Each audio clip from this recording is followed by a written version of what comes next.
kepada Abang Mujahid Abdul Latif SHM kami berikan kesempatan. Bismillahirrahmanirrahim. Assalamualaikum warahmatullahi wabarakatuh.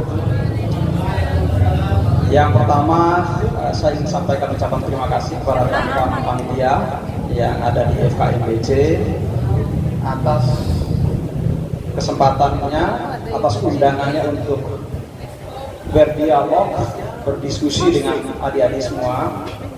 Hanya memang waktu yang saya lihat cukup mepet ini tidak memungkinkan kita untuk begitu dalam berdiskusi tentang tema yang begitu penting. Ini tema bukan sekedar tema, tapi begitu penting dan dalam. Bahkan bisa masuk, sudah cocok sebetulnya materi ini.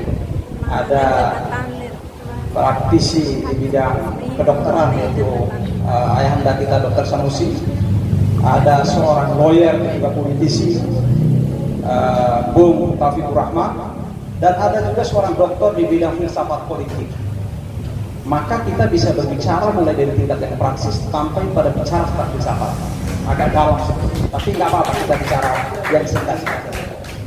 Saya ingat sebetulnya saya hadir di sini sekitar, kalau saya nggak salah, tanggal 28 Januari. Dari 28 Januari tahun 2023 saya hadir di sini berbicara di sini. Ada juga waktu itu ada dengan Dr. Kaharudin, hadir juga Dr. Andi. Dan pada hari ini ada 4 pembicara yang saya kira penting. Yang pertama yang mau saya sampaikan karena ini singkat, ini top yang disampaikan atau tema yang dibuat oleh teman-teman panitia atau FKMBC ini adalah yang mahasiswa sebagai simbol moral, student as a symbol of morality. Itu sangat dalam. Jadi kalau kita atau pada pertemuan sebelumnya saya mengatakan mahasiswa sebagai agent of change, mahasiswa sebagai agent of reform, maka pada hari ini agak lebih tinggi dari itu karena sebagai simbol of moral. Kalau kita bicara tentang moral, maka pasti bicara tentang baik atau buruk. Kira-kira begitu kan? Saya harus hati-hati karena di sebelah kanan ini ada seorang dokter di filsafat. Nah, begitu sebetulnya ini dalam semua aspek. Kalau kita bicara tentang hukum pun, maka tidak lepas dari kita bicara soal moral. Bahkan seorang filsafat terkemuka yang namanya Ronald Dworkin itu mengatakan morality is the foundation of law.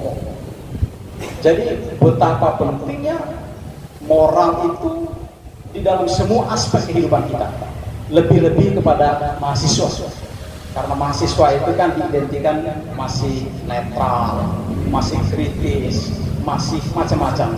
Sehingga harapannya suaranya adalah suara moral, suaranya adalah suara berpihak kepada kebenaran, suaranya adalah suara untuk memperjuangkan kepentingan publik. Nah, itu yang diharapkan. Karena 7 menit saya hanya ingin mengutip seorang tokoh pejuang yang luar biasa yang saya kira kita semua kenal. Jadi dia mengatakan ada 7 social sins, ada 7 dosa sosial. Itu yang disebut oleh seorang pejuang kemerdekaan yang bernama Mahatma Gandhi. Apa yang pertama yang dia katakan? Yang pertama adalah politics without principle. Jadi politik tanpa prinsip. Bayangkan kalau soal dalam politik itu tidak mengedepankan prinsip, tidak mengedepankan moralitas, tidak mengedepankan keberpihakan kepada kepentingan publik, tidak mengedepankan keberpihakan kepada masyarakat banyak, maka dia menjadi seorang politisi yang tidak punya prinsip, politisi yang sekedar untuk kepentingan pribadi, bukan politisi dalam pengertian yang sebenarnya. Yang kedua, dia mengatakan wealth without work. Jadi ada orang yang mencapai kesejahteraan tanpa kerja, orang mencapai kekayaan tanpa kerja.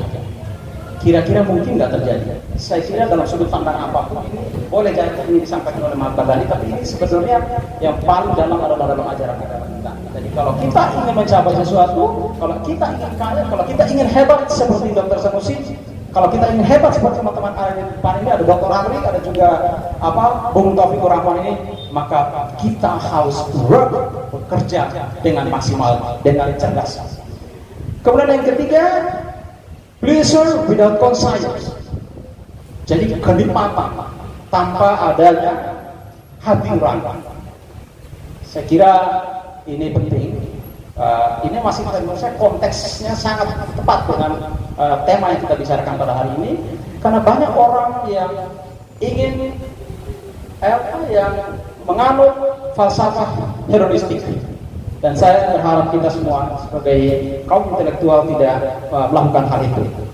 Kemudian yang keempat adalah knowledge without character. Di negara-negara maju, adik-adik semuanya, betapa pentingnya berbicara soal karakter.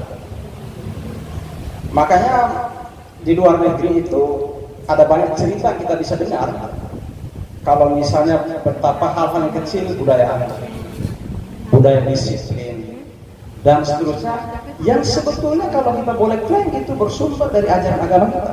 Ustadz Hakim saya kira sangat mendalami soal itu. Tetapi coba kita bandingkan di negara kita, apakah budaya atau nilai-nilai yang bersumber dari agama kita itu sudah kita laksanakan atau tidak? Jangan-jangan kita termasuk bagian dari we have knowledge but without character. Nah, mudah-mudahan tidak. Sudah yang keempat, karena 7 menit tadi. Yang kelima, ini ada yang kelima, ada commerce without moral. Nah, ini bicara soal moral ini. Jadi orang-orang yang berbisnis, berdagang, tapi tidak mengedepankan prinsip moralitas. Mungkin kita bisa ambil contoh yang paling dekat dengan kebiasaan kita.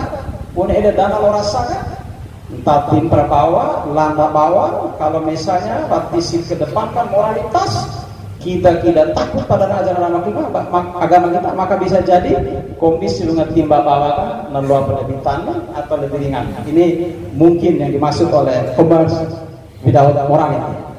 Kemudian yang keenam adalah science without humanity. Ini ilmu pengetahuan tanpa mengedepankan rasa kemanusiaan. Ilmu pengetahuan dan teknologi itu kalau tidak dimanfaatkan dengan baik, maka dia akan destruktif. Ini juga sebenarnya dikhawatirkan oleh seorang Albert Einstein. Jadi dia sebetulnya khawatir, misalnya terciptanya atau mampu menciptakan bom, mampu menciptakan alat-alat perang yang canggih, tapi kalau tidak punya atau tidak mengedepankan prinsip kemanusiaan, maka it might destructive. Itu akan bisa berakibat destruktif pada kemanusiaan. Kemudian yang ketujuh adalah worship without sacrifice. Jadi kemenangan tanpa ada pengorbanan. Jadi saya kira 7 sins, social sins yang diajarkan oleh Mahatma Gandhi ini bagus juga menjadi prinsip yang bisa kita jalankan dalam kita itu menekuni, baik itu membangun peradaban dan merawat persatuan. Membangun peradaban ini sebetulnya pekerjaan atau tugas yang tidak akan pernah berakhir. Itu tugas yang terus kita lakukan dari hari ke hari. Merawat peradaban bagi seorang mahasiswa itu berbeda caranya dengan merawat peradaban yang dilakukan oleh pemimpin kita. Merawat peradaban dilakukan oleh kaum aktivis itu berbeda dengan merawat peradaban yang dilakukan oleh kaum birokrat. Tentu kita bisa mendefinisikan dari kita masing-masing. Dan yang terakhir adalah soal merawat persatuan.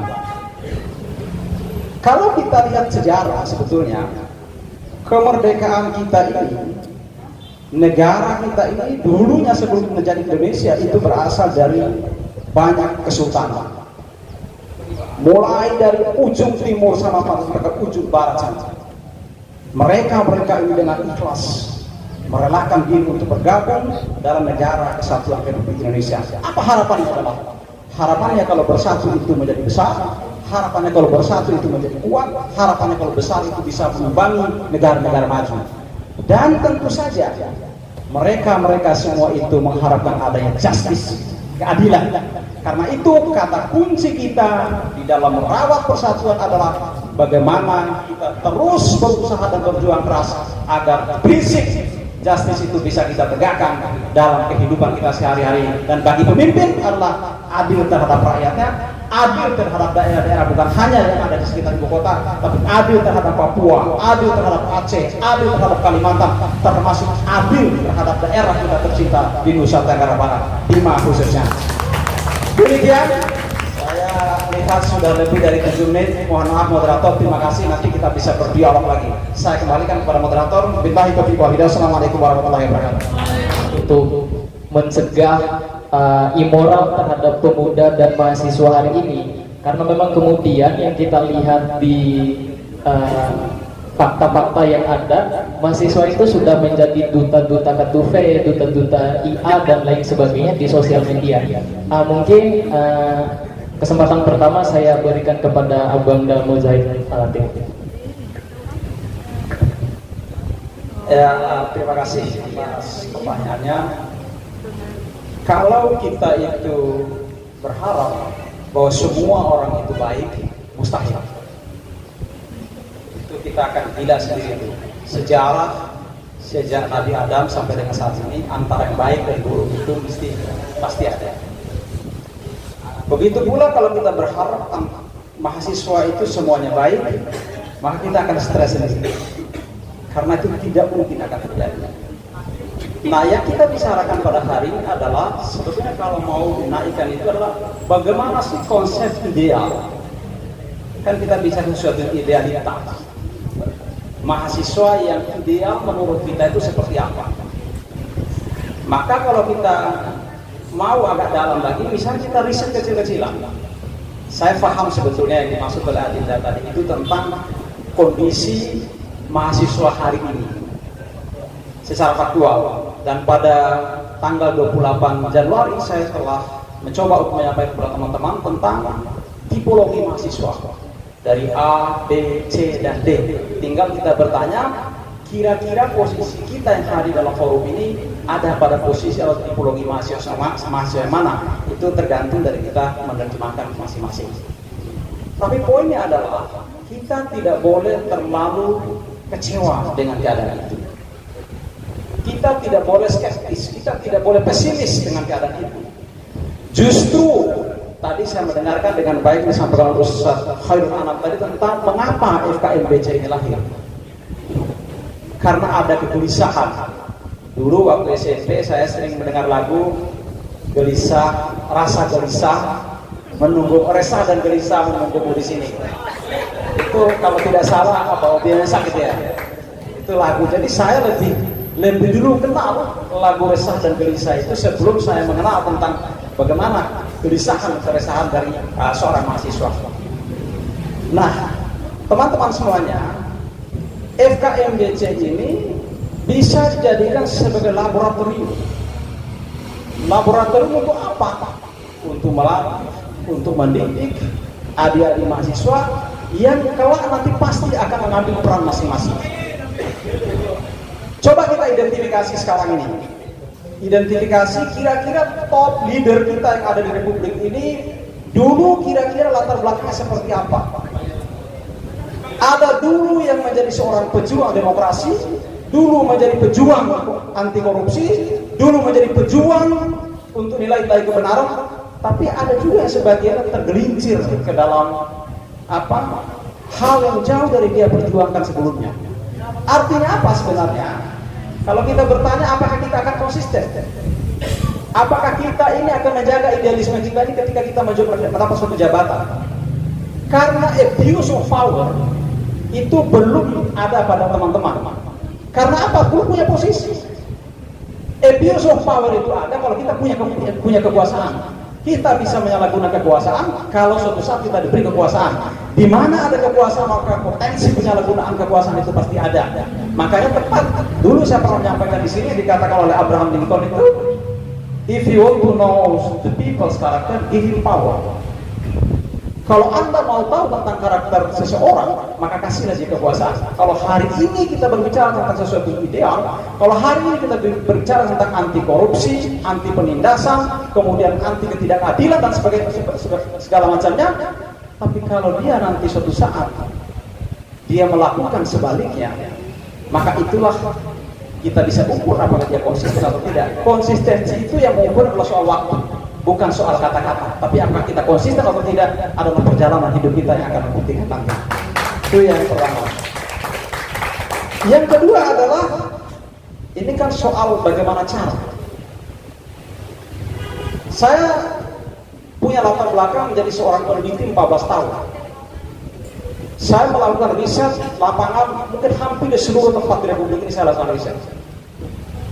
Anggap aja misalnya satu kata, riset tentang penyalahgunaan wewenang.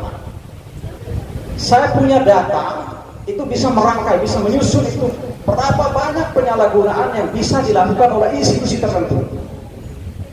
Dan kemudian pertanyaan terakhirnya adalah bagaimana cara kita agar penyalahgunaan wewenang itu tidak terus terjadi. Bayangkan sekarang kita sudah berada pada era yang disebut dengan era reformasi ini sejak tahun 98. Berarti sudah lebih dari berapa? 20-an tahun. Pertanyaan saja, pertanyaan sederhana saja adalah apakah di institusi-institusi kepolisian, kejaksaan, kemudian birokrasi dan lain-lain sebagainya itu apakah mengalami perubahan yang signifikan atau tidak? Atau justru sebaliknya, kita bicara based on data. Lihatlah hasil penelitian misalnya Transparansi Internasional. Lihatlah hasil penelitian yang dilakukan oleh ICB. Lihatlah penelitian yang dilakukan oleh kampus-kampus. Itu baru kita punya data yang akurat. Apakah itu ada perbaikan atau tidak? Karena saya teringat juga pernah saya katakan adalah dalam sebuah buku tentang government corruption, dari korupsi pemerintahan. Hampir semua jenis korupsi yang berada di negara lain, baik itu negara-negara berkembang maupun negara-negara maju, sebutlah misalnya Afrika, kemudian di negara-negara maju, Jepang, Amerika dan lain sebagainya itu ada di Indonesia. Berarti betapa memang pekerjaan perjuangan anti korupsi ini adalah pekerjaan yang tidak akan pernah berhenti. Dan saya ingin mengatakan, mari kita menjaga sikap adinda pada hari ini. Itu kelak nanti 20 tahun yang akan datang insya Allah akan menjadi pemimpin. Maka disitulah pertanyaan adalah apakah Anda konsisten atau tidak. Saya lupa tadi, selamat hari lahir ulang tahun yang ke-10 semoga semakin tua usianya, semakin matang dan tetap menjadi laboratorium bagi para aktivis atau mahasiswa di Ciputat untuk mencetak generasi-generasi unggul pada masa yang akan datang. Saya mau bilang begini, ini FKMBC ini memang keren, agak berbeda dengan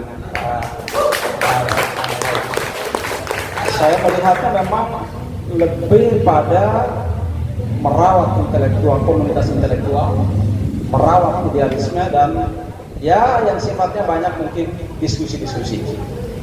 Karena itu poin penting saya adalah kalau hari ini Anda betul-betul luar biasa berdiskusi tentang banyak hal, tapi ujiannya nanti adalah setelah Anda kelak akan menjadi seorang pemimpin, akan bekerja menjadi seorang advokat bagi seorang advokat, akan bekerja menjadi seorang dosen menjadi dosen, akan bekerja menjadi seorang dokter bagi sekolah kedokteran, dan akan menjadi seorang guru bagi yang sekolah di keguruan. Dan pertanyaannya justru menurut saya pada momentum itulah Anda itu harus flashback pada perjuangan yang telah dilakukan selama menjadi mahasiswa, agar itu bisa ditransformasikan kepada didikan kita, kepada anak-anak kita, kepada mahasiswa-mahasiswa kita bagi menjadi dosen, atau kepada mungkin kalau menjadi ini Bung Taufik ini pasti paham betul ya, sebagai seorang advokat memang luar biasa, saya paham memang itu luar biasa dinamika di sana antara yang satu dengan lain. Itu biasa kalau orang hukum tuh bilang begini, kalau ada dua mahasiswa hukum, apalagi ada dua sarjana hukum, maka akan muncul tiga pendapat. Begitulah kira-kira yang yang biasa kita dalam komunitas hukum. Nah, saya ingin menutup begini, teringat dengan apa disampaikan oleh Profesor Jim Jasidiki dalam sebuah kuliah, sebuah pertemuan. Dia bertanya, ada yang bertanya, kira-kira apa yang kita perlukan saat ini? Yang pertama dia bilang ada tiga. Yang pertama implementasi, yang kedua implementasi, yang ketiga implementasi. Maknanya adalah sebetulnya kalau kita lihat ada begitu banyak peraturan yang telah dibuat untuk menuju ke arah kebaikan. Meskipun ada banyak hal juga yang perlu kita kritisi dan yang perlu bahkan ada di mahasiswa boleh juga demo, gak apa-apa itu kan. Kemudian yang kedua ada perbaikan birokrasi. ada sejumlah juknis, ada sejumlah peraturan perundang-undangan, peraturan menteri dan lain sebagainya yang mengarah kepada perbaikan atau reformasi birokrasi. Tapi semua itu tidak punya makna apa-apa kalau implementasinya itu jauh berbeda dengan apa yang dirumuskan dalam kebijakan itu. Dan insya Allah itu menjadi tugas kita yang tidak pernah akhir sampai kita dijemput oleh maut kita. Baru itu berakhir. Terima kasih. Assalamualaikum warahmatullahi wabarakatuh.